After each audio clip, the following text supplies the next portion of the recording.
আমি তোমাকে বিয়ে করব। বরবাদের পর আবারও এক হচ্ছেন শাকিব খান ও হৃদয়। নতুন সিনেমার নাম কি তাহলে নিঃস্ব? ডালিউডে আবারও বড় চমক। সুপারস্টার শাকিব খান এবং নির্মাতা মেহেদী হাসান হৃদয় আবারও একসঙ্গে কাজ করতে যাচ্ছেন। বরবাদ সিনেমার দারুণ সাফল্যের পর এবার নতুন একটি প্রজেক্ট নিয়ে ফিরছেন এই সফল টিম। সম্প্রতি শাকিব খান তার অফিসিয়াল ফেসবুক পেজে নির্মাতা মেহেদী হাসান হৃদয় এবং প্রযোজক শাহরিয়ান সুলতানা সুমির সঙ্গে একটি ছবি শেয়ার করেন।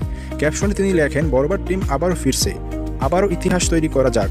এই পোস্ট প্রকাশের পর থেকে ভক্তদের মধ্যে শুরু হয়েছে ব্যাপক আলোচনা।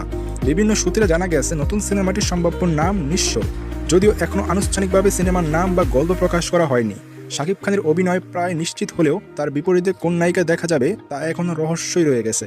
প্রযোজক শাহরিয়ান সুলতানা সুমি জানিয়েছেন, খুব শীঘ্রই একটি জমকালো আয়োজনের মাধ্যমে সিনেমাটির শিল্পী তালিকা, গল্প এবং অন্যান্য বিস্তারিত তথ্য আনুষ্ঠানিকভাবে ঘোষণা করা হবে।